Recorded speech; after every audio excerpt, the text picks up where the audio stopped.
episode of Series 2 of our autumn edition of the Zendesk Morning Show. This series has been a whirlwind tour stop of many topics, from adapting to the shifting customer journey and preparing for peak, to a reimagined employee workplace, an enhanced agent experience, to agility in this new world of operating. In today's episode, what better way to wrap up the series than to focus on leading with a values-driven leadership session to improve your customer experience. To kick us off on the topic of a values-driven culture, how to adapt to remote leading by leaning into your values, and to learning how personal values can help guide our decisions, I'm pleased to invite Emma Turner, Executive Performance Coach and founder of Zegnos, to join us today. Hi there, everyone. Do you know, I get to coach some incredible leaders who inspire greatness in others and who truly embrace values-led or purpose-driven leadership. But what exactly is values-led leadership, and how can it help us as leaders improve not only our customer and team experience, but our capacity to lead, particularly in these uncertain times where many leaders are now leading virtual teams through multiple challenges? From my experience, adapting to virtual leadership can be tough, as it's really hard to read a room, difficult to see what people are doing or how they're feeling, and we're not likely to bump into them by the coffee machine so that we could simply check in.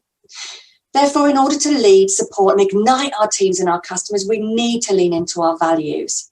Simon Sinek has said that people don't buy what we do, they buy why we do it. Let's talk about the recent election campaigns of Donald Trump and Joe Biden, for example, in the US.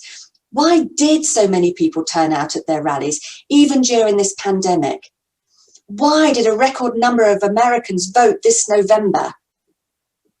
Well, the answer is not on the individual policies of either leader, nor is it because they were told to turn out.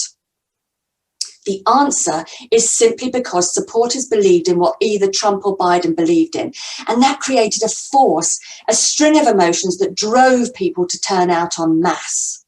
What we're talking about here are our personal and shared values, those deeply held beliefs that we have that guide and drive our actions and behaviours. If you think that we make about 35,000 decisions every single day, but the one thing that guides those decisions are our personal values, they act like a compass. Have you ever made a decision that somehow just doesn't feel right and you wondered why? Well, it's likely to be that it didn't sit in line with your values. What I've noticed, and you may have done so too, is that this COVID crisis is a real test of a person's leadership. On the one hand, I can tell you countless stories of incredible leaders I coach who lead with integrity, compassion, empathy, and trust. They put people before profit. They check in with their teams and drive a collaborative culture. So many of these leaders are overperforming despite this pandemic. People want to work for them and customers want to do business with them. But on the other hand, I can tell you about a few leaders who are not leading with their values, but maybe leading from a place of fear and anxiety. They may value winning above relationship. These leaders are more likely to micromanage than trust that their teams are just doing the best they can or trust in the strength of their customer relationship. So the question is, are you clear on your values? What do you stand for? What do you believe in? Do you buy into your corporate values? And even more importantly than that, do you use these personal and shared values as a compass to drive your actions and behaviours and decisions? Because if you do, then your leadership will just feel right, and your teams and customers will trust you and want to follow you. Because remember, we can't be a leader without followers, and people don't follow us because they have to. They follow us because they want to, because of a deeper, more human connection. Thank you. Let's shift gears now and hear from two Chief Customer Officers on how they are leading in their organisations. Our first guest speaker is Caitlin Fritz from Marley Spoon, who will share with us how one of their core values of sustainability is a driving force in decisions that they make as an organisation. The importance of transparency and vulnerability to both employees and customers alike, and how customer experience can be enhanced by listening to the emotional signals from your customers. Welcome to Caitlin and our favourite comms leader in EMEA, Erica Velchis. Thanks, Perlini. I'm joined today by Catalin Fritz. She's the Chief Customer Officer of Marley Spoon, which is a meal kit provider and subscription service to help families and friends manage their weeknight cooking. Marley Spoon operates under two brands, Marley Spoon and Dinnerly, and they're operating in the US, Australia, as well as 6 European countries. So thank you for joining me, Catalin. Thank you for having me. So first, looking at Marley Spoon's business model, it becomes clear that values are another core ingredient, so to speak, as part of the meal kits. Sustainability, family, and customer obsession. So how do you incorporate these values into your business internally?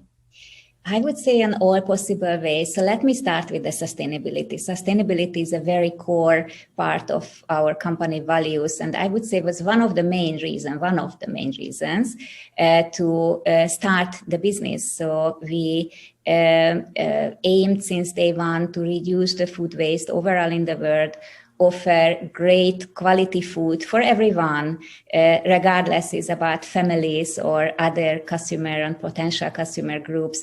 And overall, with all of these, reducing food waste and providing on a responsible way our customers overall long term also contribute to the health of our planet. So I feel that this is in everything what we are doing. Now, the second thing you asked when is about families and tradition, and I would say that our core customer group for both our brands are still the young families, dominantly families with 2 kids, younger professionals, mom and dad. However, and this is also connecting to your statement and question in regards of customer obsession, nothing changed on the long-term vision from our end, that we really aim to be a meal kit company and a service company for everyone. So we want to understand way better than we understand today on data level even. Therefore, we invest a lot in our customer insights and customer experience analytics. What else can we build for our customers outside of the meal kits even, which are helping them to solve recurring problems? We're going through a certainly unique period right now with the coronavirus outbreak, and it makes some of those values more difficult to live by. How have you felt that impact, and how have you dealt with those challenges? If I think on the customer experience level, because obviously, as you mentioned, our business is a subscription-based business. So for us, it's key that we retain our customers, and to be able to retain our customers, we need to understand our customers. So we need to listen very attentively also to all those emotional signals what our customers are giving, not only the purchase signals, to be able to understand how to support. Maybe one important fact from customer experience, what I would like to mention here is that that our contacts landing on the customer service part dominantly are not issue-related contacts. So roughly 50-60% of our contacts are really about care, listening, advising. So I feel that we do a lot, and we did significantly more because during the pandemic, especially in the start of the pandemic, because our customers really did want to share their needs and experiences with us. Also, we did a lot, and here I come closer also to how much are running hand in hand the employee experience and the customer experience, that we also realized that we need to bring these two things way more closer than we did in the past. So we did build up a kind of parallel approach that on the same way how we continuously asked our team members and employees how they feel themselves via surveys and other initiatives. On the same way, we communicated regularly also and parallel with these steps towards our customers through CEO emails and various other ways to understand and let them understand that similarly to them, we are also human beings, and both as individuals and company, we are also struggling sometimes to serve on the best way due to the circumstances. And I feel that this kind of opened up approach, showing vulnerability on all levels,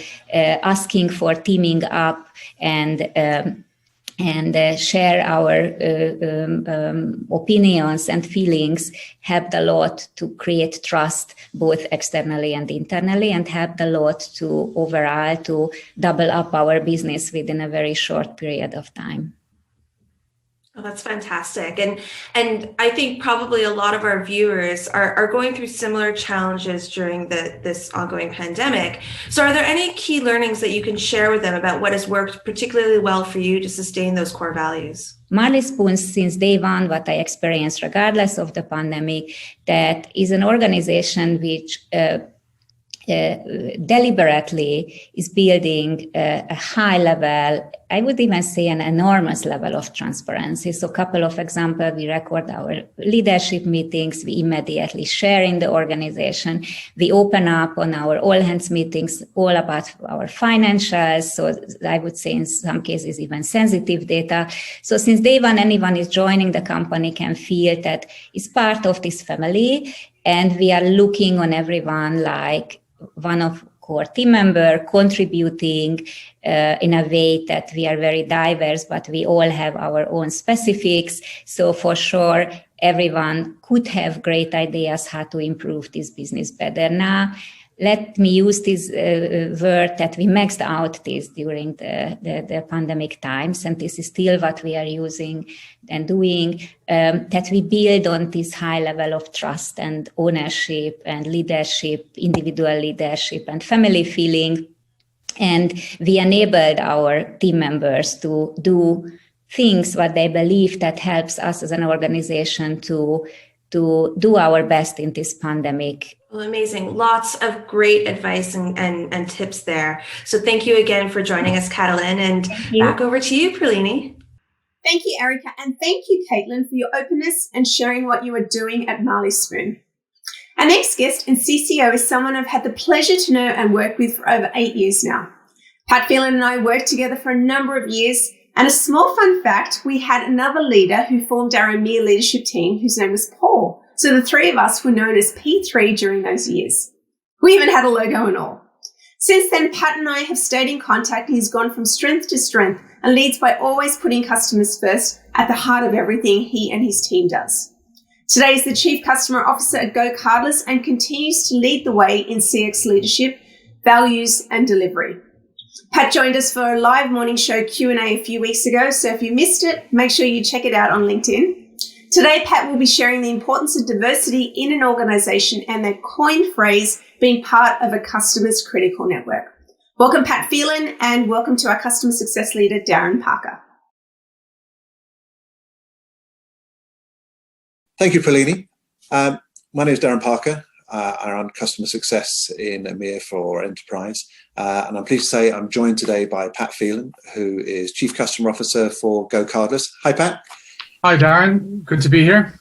I was looking at the website recently, and I think one of the things that you call out on that is around diversity, and that diversity really being a strength and an opportunity for you as well.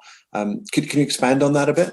Yeah, absolutely. I mean, it's a word that gets bandied around a lot, and like anything, it's only real when the rubber hits the road. And I got to say, in my experience at Go Cardless, and certainly my experience from a leadership perspective, it's something that we take incredibly seriously. And what I'm always really impressed with, particularly with our CEO Hiroki, is it's always top down. It's something that, in every conversation that we have, when it comes to our people, when it comes to opportunities, when it comes to sort of, how we're evolving and how the teams are evolving, the lens of diversity is one that's very natural. It's a very natural conversation. It doesn't feel, forced or, that we're ticking a box necessarily. And then that sort of trickles down throughout the whole organization. We've got incredibly active groups within Go Cardless, from BAME, to LGBTQ plus to female representation.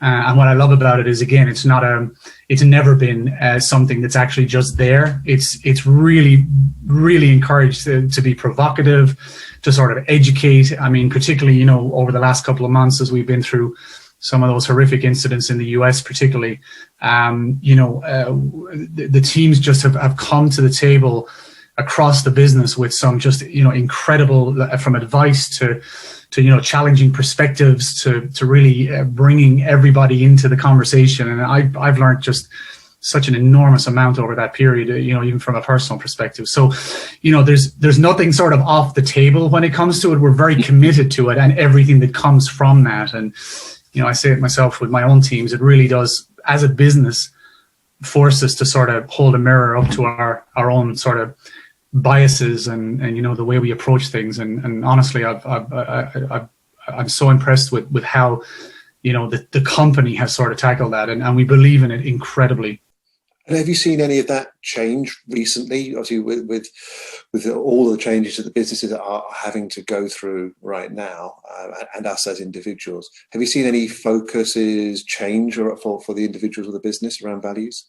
Yeah, I think the values have really come into play. We have 4 core values of start with why, take pride, we act with integrity, and be humble. So, that's their values that we've really, as a business, tried to lift to. But now that we're in this kind of period, those have really come into sharp focus, because now, as I've said many times, this is where your values become reality and not just, truisms. And I think one of the things that certainly as a business we've sort of pivoted toward over the last 3 to 4 months is this kind of term or phrase that we've kind of coined and landed on, of being part of our customers' critical network. Right now, all of our customers, irrespective of what industry we're in, have a critical network that they need to rely on, and it's up to us whether we're part of that or not.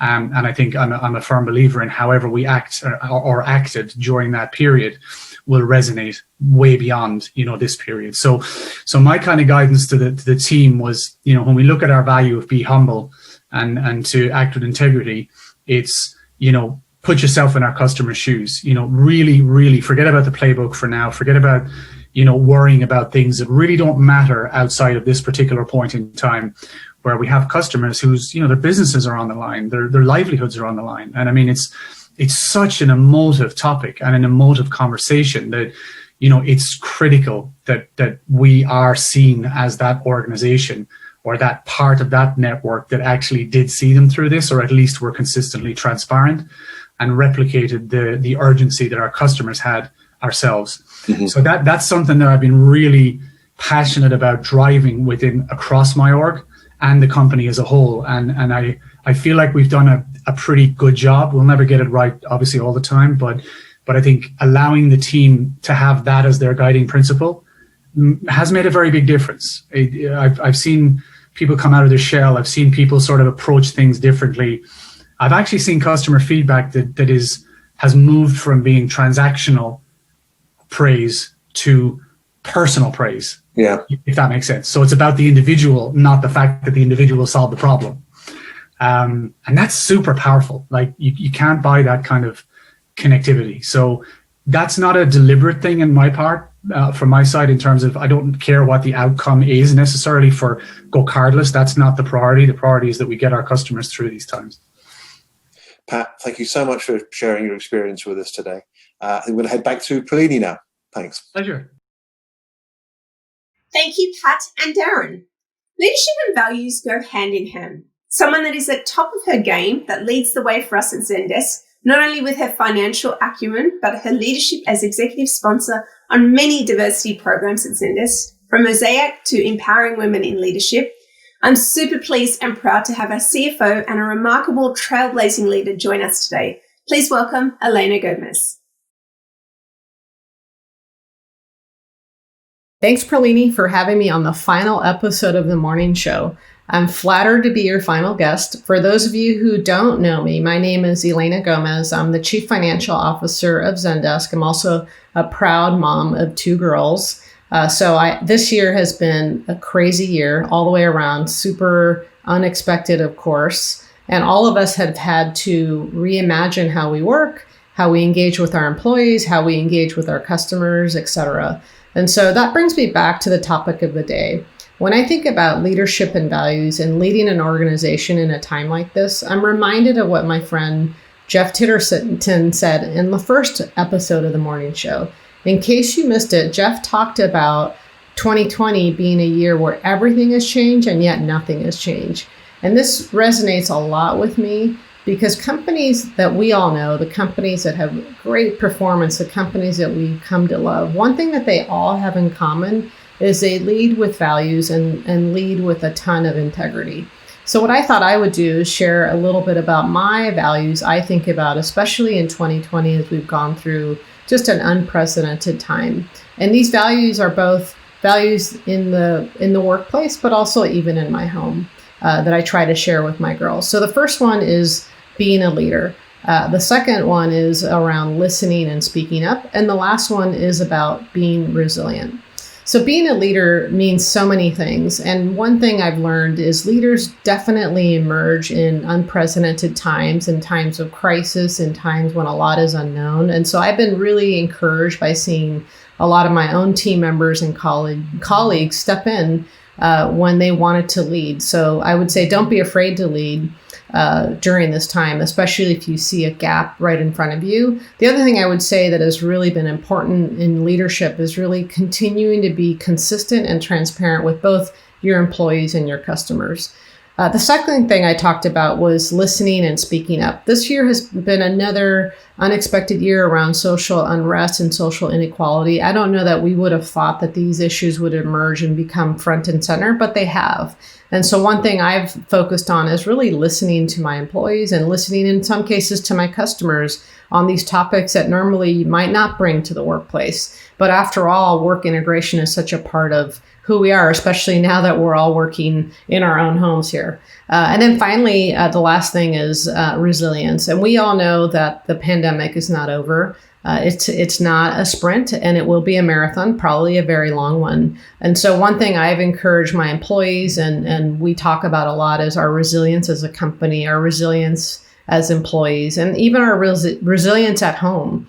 We know that we don't know everything that's coming. We know there'll be some more curveballs down the road, but companies that can really be agile and flex and pivot for their customers will succeed during this time. So when you put that all together, whether it's leadership or listening to your customers, listening to your employees, and remembering to be resilient through it all, I do think that has ultimately performance implications. I think companies who embody consistent values tend to be high-performing companies. With that, Perlini, I will hand it back over to you, but thank you for having me on the final episode of the morning show.